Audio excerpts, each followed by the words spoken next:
I'm not unconvinced the Liberal Party may very well cease to exist well into after this next election, and may have to recover under a very different name with a very different set of policies. Certainly, policies that will bring them back to the center, which they abandoned under Justin Trudeau. In 2011, the party went down to third place. It would have taken a couple of elections to rebuild. Instead, it got a quick fix with the name Trudeau. Very appealing to some people in urban areas across Canada, but you could see that that is short-lived. And now that he's out of the way, or potentially out of the way, there really isn't much in the way of a succession plan for the Liberal Party. I think it's going to be a number of very tough years with very limited number of seats in the House of Commons. Man, it sure seems like everybody seems to be waking up, except for Justin Trudeau and maybe one of his ministers, as we'll see in a bit. Hey, everybody, welcome back to the channel. For today's video, we're going to be taking a look at the former Liberal MP who's being interviewed, Dan Matteague. I believe that's how you pronounce his name. He's been interviewed a little bit recently. He's been pretty vocal about his disdain for the Liberal Party and where it's going right now. We're going to be taking a look at the stupidity that came out of Mark Miller's mouth today on the radio, where he was talking about his caucus members and his colleagues. And then we're going to be taking a look at a panel kind of breaking down what Mark Miller said and the potential repercussions from what he did say. But as I mentioned, we're going to start with Dan again, and he's going to kind of break down the numbers in terms of the Liberals and their success for the election and post-election, which the numbers are just not looking good. There's 16 Liberal MPs, including the 4 cabinet ministers, who are not going to run next time. And I think there's a wider sense among the 152 Liberal MPs that their chances of winning are maybe 1 in 6. If I look at the numbers very correctly, but every poll's indicating no more than 40 to 50 will be returned, maybe even less than that. So we're looking at an evisceration of the Liberal Party on a scale we haven't seen since 2011, when I was defeated, and possibly even further than that, going back to 1984. It's likely that the Liberal Party will wind up third, maybe even fourth in the next federal election. And it demonstrates the extent to which this party and its caucus was so loyal to the leader that they didn't tell him the truth last year when he should have left. Now it may very well be too late. It doesn't matter who comes in, they will inherit this poison chalice. Now, I know Trudeau was a former drama teacher, but I think even he can do the math that 1 in 6 potentially getting their spots back, and now the Liberals moving back down to third or potentially even fourth behind NDP and most likely the Bloc, is not really that good. Out of the 152, only 40 to 50 are expected to return, and as Dan stated, maybe even less. But I mean, as terrible as that sounds, the Liberals only have themselves to blame. As he stated, they took too long to address this with him. Outside of, what's his name? Ken McDonald, the Liberal MP who, I think it was like back in April or May, he openly spoke about potentially having a leadership change with the CBC, but then quickly backpedaling it the day after when he got some backlash. He was kind of like the only one who started this. And after the Liberals lost St. Paul's, they should have had their summer caucus meeting. But instead, they all went to have a break. Trudeau went to Tofino. Nobody talked about it. Then they returned and nothing happened. But as I mentioned earlier, Trudeau doesn't seem to be the only delusional one, as his Minister of Immigration, Mark Miller, one of his good buddies that was part of his wedding party, decided to say this about his caucus members on the radio today. And just as a final question, Minister Miller, and Dan Vandel, this just happened yesterday, so I'm switching gears here, but Dan Vandel has said he will not run again. Longtime MP out of St. Boniface. But there's also a lot of buzz, people talking about why. And there's a number of your colleagues, at least 20 elected representatives now, who've signed this document circulating among your fellow Liberals that are not in support of Justin Trudeau's leadership. Where do you stand on Justin Trudeau?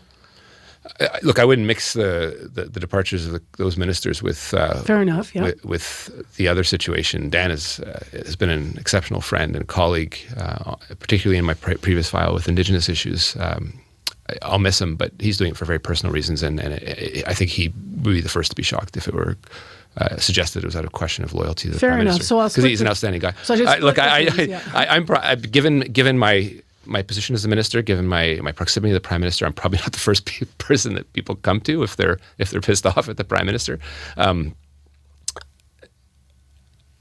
My own personal reflection on this, without knowing exactly who may or may not have signed a letter that may or may not exist, is that this is the most passive-aggressive, weak type of display of questioning of leadership that I've ever seen. The Prime Minister is colleagues with these individuals, if they are indeed in the numbers that are speculated to be. They owe it to him to go up and tell it to his face. And anyone that's come up to me with any issues with respect to the Prime Minister and said, you got to do this and you got to say this, just say it to his face. He's an open guy. He got them where they are today for the most part. And they owe it to him to say things to his face. And I think he would fundamentally respect that. If they're fearful, that's a reflection on them and their own leadership in their communities. This internal stuff happens. We've always encouraged a party that can speak out and quite harshly against each other at times, but actually to keep it private. And at the end of the day, it makes this group of people look horribly entitled and worried about their own futures. Say it to your face. Let's clear it up and let's focus on the bigger threat, which is what we're currently doing, which is sleepwalking into a Pierre Poilievre win who is only focused on himself and doesn't really care about this country. I know, say what you want about Justin Trudeau. He fundamentally cares about this country and he's going to fight for every inch of it. I gotta say, I wish I was more surprised with Mark Miller's just blind loyalty to Trudeau, but he openly admits that if you got a problem with Trudeau, he's the last person you should come talk to because guess what? They're good buddies, so he's going to take Trudeau's side. But he will go ahead and call his caucus weak and passive-aggressive and essentially tell them they should be groveling at Trudeau's feet because he was the one who gave them the opportunity that they have, and so they should be thankful. But then in the same breath saying, if you do have a problem with him, you should tell him directly. Well, is that not what they're going to be doing next week? I mean, unfortunately, we're not going to get to see it because they're not going to broadcast it, but I hope that a lot of them do talk to him and address it. But what will that do? I really doubt that much will happen. But then for Mark to then go and complain that they're sleepwalking into a Pierre Poilievre win, it's great to know that he's finally coming to that realization that he's going to be out soon. But then stating that Pierre doesn't care when the leader of his party is the supreme narcissist of them all, has not been listening to Canadians for the past, whatever it is, at least 5 years, if not all 9. And even the CBC panel today broke it down and said the exact same thing about why Mark Miller would say this is bewildering to them. The latest information I have, and look, you've all seen cabinet ministers on this show, they've heard about it. They know people who may be involved with it. They're not denying this is happening. It's a question of how big it is and how effective it might be. The latest I've heard is that close to 30 names are now on the initial document, which does have a clear common pledge of the Prime Minister has to go. They are now in the process of finalizing a letter of some sort that will go to the Prime Minister either before caucus or at caucus, codifying their clear demands. What's missing is a clear ultimatum, like what will we do? Will we sit as independents? Will we vote non-confidence? None of that's there, but we might see some activity between now and Wednesday as well to try to propel momentum on this. So the cabinet is pushing back, Fred, but they don't know what they're pushing back against, really, right? They don't know the size, the scale, the strength of it. What do you think happens? It's a fascinating civil war erupting here. You know, Trudeau's now fighting a two-front war. He's against the Conservatives who are pounding him every day, and now he's fighting his own caucus. Mark Miller, his comments were like calling his fellow Liberals entitled, and he's going to war with them, and that's what's breaking out here. And his comment about sleepwalking into something like what the Liberals feel like they've been sleepwalking for the last few years. So what are they like? The Trudeau team needs to put something forth, some kind of plan, some kind of this is how we're going to do it. It feels like it may be way too late now. I don't know how you do this. And, I don't think you need an ultimatum other than 30 Liberal members of Parliament saying you need to go. That is going to be incredibly damaging as this continues to unfold over the next week or so. Yeah, I mean, he's got a solid point. There's nothing they could do at this point to even change it. They'd have to reverse basically all of their policies, which clearly they're not going to do because they're so ideologically fixated on that. And that's actually something that Dan mentioned in his interview earlier, was that they've moved so far from center-left, they're just like left, and that's what's really hurting them, especially their green policies that they're trying to push. I speak to a lot of people and they're very upset Their standard of living has been badly compromised. People believe that the country is broken, and they also aren't prepared to let Mr. Trudeau and company off scot-free. They believe that a lot of things that have happened, from migration to rising crime to unaffordability as a result of the government meddling with green taxes, has contributed in no small way to the decline in Canada. And I mean, we have clear examples of all this just from the carbon tax alone, right? But now we're actually going to be moving from the Conservative panelist there to the NDP, and surprisingly, she also agrees and mirrors pretty much what the Conservatives said. Yeah, and look, when we were all here last week, I knew this, but we were still working on it, and Althea Raj beat us to the punch, and that's the way it works in journalism. But Mel, they also seem to think that in addition to the people who have signed onto this document, there are people like Sean Casey, who's not part of this. Totally. But agree, Yep. and will speak up. And I think they're kind of counting on that. Now, I don't know what the Prime Minister's office is going to do. They obviously have to listen to it and assess it and see what it is before they respond. But Totally. what do you think plays out next week? Well, hearing Minister Miller and the two words that you kind of pulled out, Fred, are the same ones that I did. The fact that he mentioned entitled. You want to talk about entitled? The Liberal government's approach, particularly Cabinet and the Prime Minister's whole approach the last 2 years, is let's just wait it out and see if people start liking us again. Just this thought that if they just wait it out and they just wait for the Conservatives to make a mistake, everybody will come back to them. Everybody will love them again. It's not, let's change our communication tactics. It's not, our message isn't resonating. It's not, we're not meeting the moment. It's, just give it time and folks will come around. And the other thing, the sleepwalking, it seems like the Liberal government has been sleepwalking into giving Pierre Poilievre the win. They have no plan. They haven't been able to communicate anything. I know we've said it a few times, but why is the Prime Minister running? If that is the Minister's remarks to his colleagues, to your point, that let's go back to, we're in a minority government. You can't piss people off like that. I can't imagine that those, 30 or so MPs will like hearing that. And I don't know that it's going to bring them on side. To me, what it would say to me is, I'm dismissing you. I don't think your concerns are real. I don't think what you're hearing is real. And, if you're not happy, well, tough. And that's not a position that the Liberal government can be in right now in the, context that we're in. Man, she hit every nail on the head there, because that's exactly what we've been hearing, especially from the cabinet ministers for the past 2 to 3 years. Whether it's Freeland, Holland, Miller, LeBlanc, all of them always say, oh, we're listening to Canadians. We know that we need to do better. These things take time. It's just a lot of rambling and nonsense talking points because they don't actually have any concrete plans. Every single policy that they put forward has, as I mentioned in the last video, done nothing for them, especially in the polls.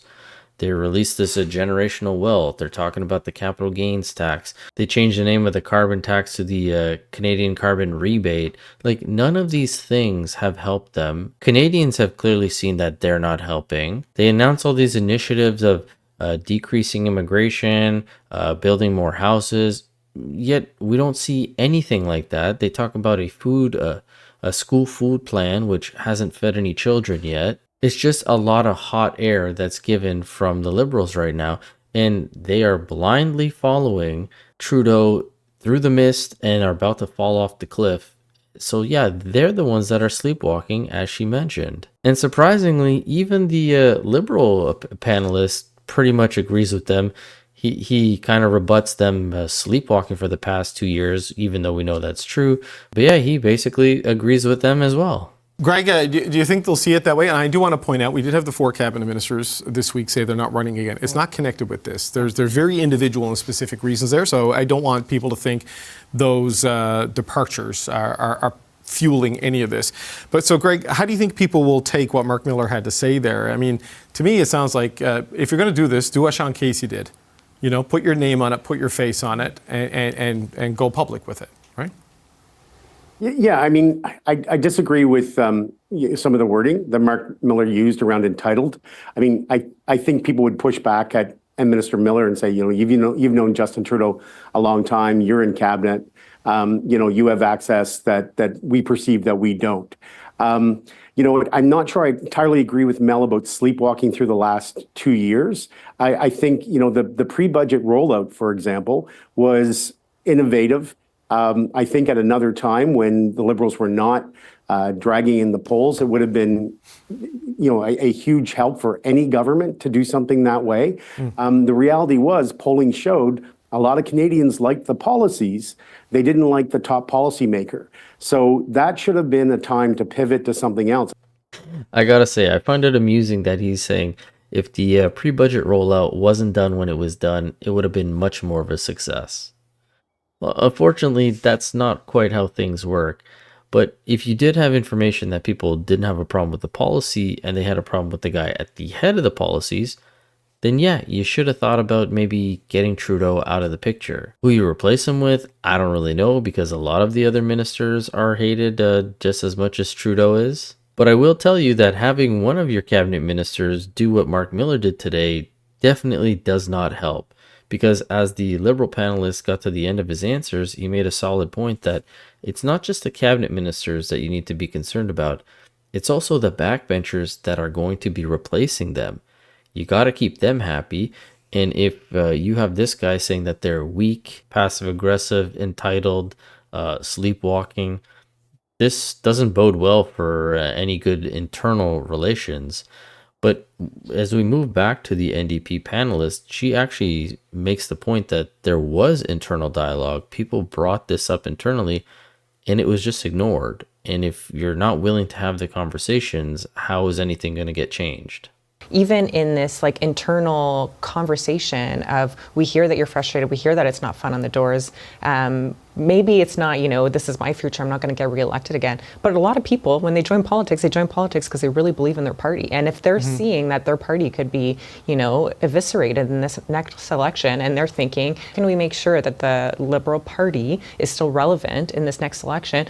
Those are legitimate conversations to have. And it doesn't necessarily mean, it's somebody's, worried about their own future. Like, those are healthy conversations to have. And the fact that they're so dismissive of them, and what it sounds like is a lot of these folks raise those concerns internally, and they raise them to the Prime Minister and his team, and nothing has changed. So now, it's public now. So I don't know. I feel like it's very dismissive, and I can't see how it gets any better if it stays that way. No, it was suggested to me that had they just had that summer caucus meeting that people were demanding after Toronto St. Paul's, they might have been able to vent a lot of this and they could have avoided this. I have no idea. That's, or come out with a plan after St. Paul's, right? They could have gone to ground, like I said, and come up with something and come into the August, September with, hey, this is our message, this is what we're doing, and they haven't done that. Yeah, not a lot of visible signs of Every change. difficult conversation is about hearing somebody out. And if you're not willing to hear them out. Very good point. That's a very good point. Yeah, actually, it was a very good point, because sounds like there was a whole lot of missed opportunities there for Justin Trudeau to sit down and listen to his MPs.